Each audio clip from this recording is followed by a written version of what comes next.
ଏଠି କ'ଣ ଖିଆ ହେଉଛି ଲୁଚି ଲୁଚିକି? ହାଁ ଲୁଚି ଲୁଚି ଏଠି କ'ଣ ଖିଆ ହେଉଛି? ଦହିବରା। ଯାଇଥିଲୁ ଗୋଟେ ସକାଳେ ସାଙ୍ଗମାନେ ଗୋଟେ ଜାଗାକୁ, ବାଟରେ ଆସିଲା ଦହିବରା ମିଳିଲା। ସେ ଯେମିତି ଦେଖିଛନ୍ତି ରୁହ ରୁହ ରୁହ ରୁହ ଠିଆ ହୁଅ, ଦହିବରା ବାଲା ଠିଆ ହେଇଛି। ବାସ୍ ଠିଆ ହେଲେ ଗେଲା ପାଇଁ ଗୋଟେ, ତାଙ୍କ ପାଇଁ ଗୋଟେ, ଦୁଇଟା ନେଇକି ଆସ। ମୁଁ ଖାଇବିନି, ତମେ ଖା।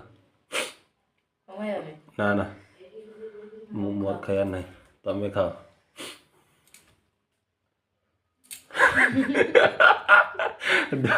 ଦହିବରା ପାଇଁ ଏତେ କାଙ୍ଗାଳ ଲୋକଟା।